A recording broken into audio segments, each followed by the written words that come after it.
They've been really busy this transfer window. They brought some signings. Some questionable signings. You got Silva, you got Dumfries, you got Cucurella, and then you got the biggest signing of all, Diomande. That is a huge amount of money for that guy. Woo! Man, and first of all, I don't even know nothing about this guy. I don't know anything. All I know is that he scored 12 goals for Leipzig last season and 8 assists in the Bundesliga. That's about it. I don't know about him. I didn't hear about him last season at all. I didn't hear him about the African Cup of Nations. I don't even watch that, to be honest.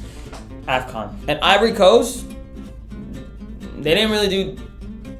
I didn't hear his name that much in the World Cup with Ivory Coast. Not really. A man only got 1 assist. Pepe did more.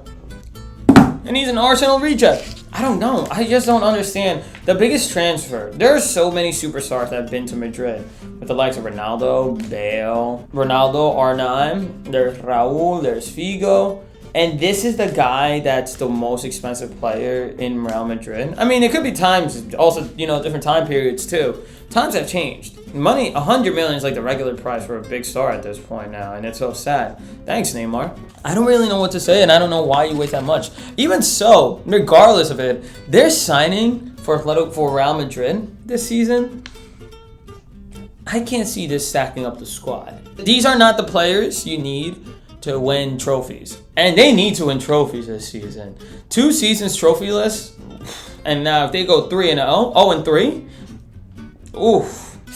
If we go back to what Mbappe said not so long ago, I quote, "We're going to win titles. I'm sure we'll be winning titles again. That's what we want, and that's what's going to happen." So Mbappe is faithful.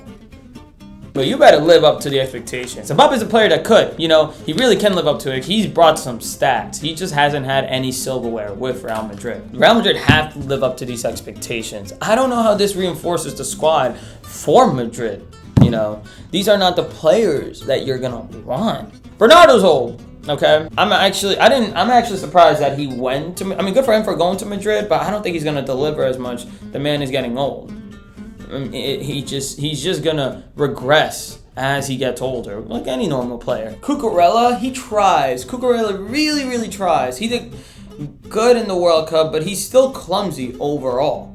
One good tournament is not gonna really define his performance in the field as a whole. Because if he is amazing, then he would have helped Chelsea not get 10th or at least qualify to European competition. I don't know what to expect from Diomande. I still question why they brought Mourinho in. It was like a last resort. Like there was no one else available, and they didn't want and then couldn't sign anyone else.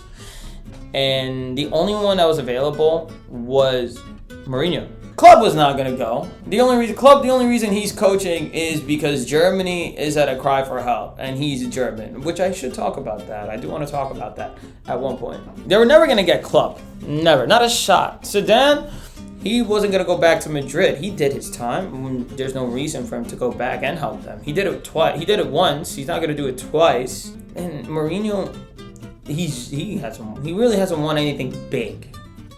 Not that big since Chelsea. I don't think they've really reinforced the squad in any sort of way.